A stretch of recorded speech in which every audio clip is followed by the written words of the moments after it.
ओम प्रकाश राजभर का खुले हाथ से स्वागत है। अब्बास अंसारी तब तक अपराधी नहीं जब तक साबित नहीं हो जाता अपराधी, कहना बड़ी बात होगी। केतकी सिंह बीजेपी विधायक बलिया के बांसडीह विधानसभा क्षेत्र से बीजेपी विधायक केतकी सिंह ने कहा कि समाजवादी पार्टी पिछड़ों के साथ न्याय तो छोड़िए, हमेशा से पिछड़ों के साथ अन्याय करना, उनकी गाय भैंस खोलना, उनका मोटर खोलना, यह पिछड़ों के साथ समाजवादी पार्टी करती आई है।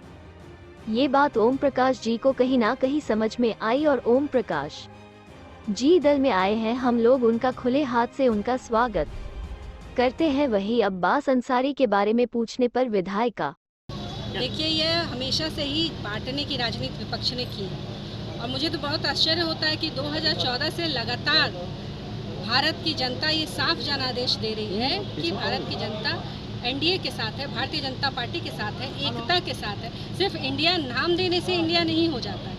इंडिया का जो तत्व है उसको समझने की ज़रूरत है। इंडिया एकता का नाम है, अखंडता का नाम है और इस एकता और अखंडता को कोई लेकर चलता है तो वो भारतीय जनता पार्टी और एनडीए लेकर चलती है। तो मुझे लगता है कि इस बार पुनः वो जितने भी सीआर होता है ना, कितने भी रंग बदल ले, वो हूँ करना नहीं छोड़ता। तो ये सीआर हैं, ये कोई भी नाम रख लें, बाद में तो ये अपनी असलियत पे आ ही जाएंगे। यह जनता को भी पता है, तो ये इनका ढोंग है।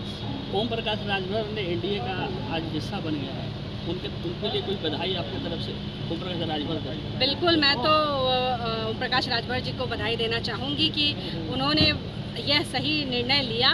मुझे पता है कि समाजवादी पार्टी जब सपने दिखाती है तो एक सब्जबाग में लेकर चली गई थी उन्हें, और जब वो वहाँ पहुँचे तो उनको यह पता चला कि यह समाजवादी पार्टी पिछड़ों के साथ न्याय तो छोड़िए, हमेशा से ही जब भी यह सरकार में आई है तो पिछड़ों के साथ अन्याय करना, उनकी गाय भैंस खोलना, उनका मोटर खोलना, या पिछड़ों के साथ ही तो यह समाजवादी पार्टी करते आई है। तो यह ओम प्रकाश जी को कहीं ना कहीं समझ में यह बात आई और वहाँ आए हैं, उनका हम लोग खुले हाथों से स्वागत करते हैं। तो भाजपा जो है भारतीय स्वतंत्र पार्टी इंडिया में शामिल हो गई है, अब्बास अंसारी भी शामिल हो गए हैं, उनको कैसे लेंगे आप पार्टी में?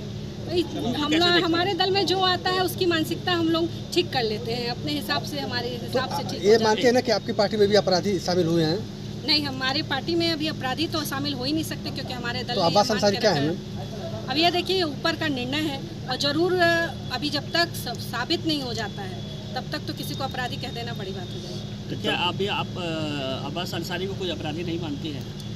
यह मेरा व्यक्तिगत विचार कुछ और हो सकता है, परंतु व्यक्ति से ऊपर दल होता है, दल से ऊपर देश होता है। तो मुझे यह बिल्कुल पता है कि मेरा दल हमेशा भारत देश के प्रति समर्पित है और किस तरह भारत को आगे बढ़ाया जाए, प्रदेश को आगे बढ़ाया जाए, उसकी वो चिंता करता है। तो निर्णय उन्होंने लिया है तो सोच समझ कर लिया। तो लगता है आपको कि इस पर मैं टिप्पणी करना नहीं चाहती। आपका व्यक्तिगत राय, जिस तरह से अब्बास अंसारी कह रहे हैं कि अब भाजपा में आ गए हैं, तो अब लगता है कि मैं इस पर कोई टिप्पणी नहीं कर सकती क्योंकि उनकी स्थिति सुधर जाएगी या वो अब सही हो जाएंगे?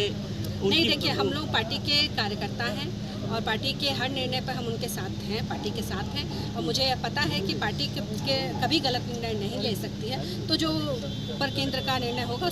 लेकिन जिस तरह से मुख्यमंत्री जी का लगातार मुख्तार अंसारी पे हमला और अतीक पे, अब्बास अंसारी पे कार्रवाई, और एक तरफ से मुख्यमंत्री इस तरह की कार्रवाई भी कर रहे हैं और दूसरी तरफ से केंद्र नेतृत्व उनको अपनी पार्टी में शामिल भी कर रहा है। ये देखिए, माननीय मुख्यमंत्री जी का स्टैंड शुरू से क्लियर है कि उत्तर प्रदेश में जो भी भय का पर्याय बनना चाहेगा उसको तो इस प्रदेश से खत्म होना है। यह मुख्यमंत्री जी का स्टैंड है और मुझे लगता है मुख्यमंत्री जी का ही नहीं, समस्त भारतीय जनता पार्टी का स्टैंड है और हम सभी स्टैंड के साथ हैं। धन्यवाद।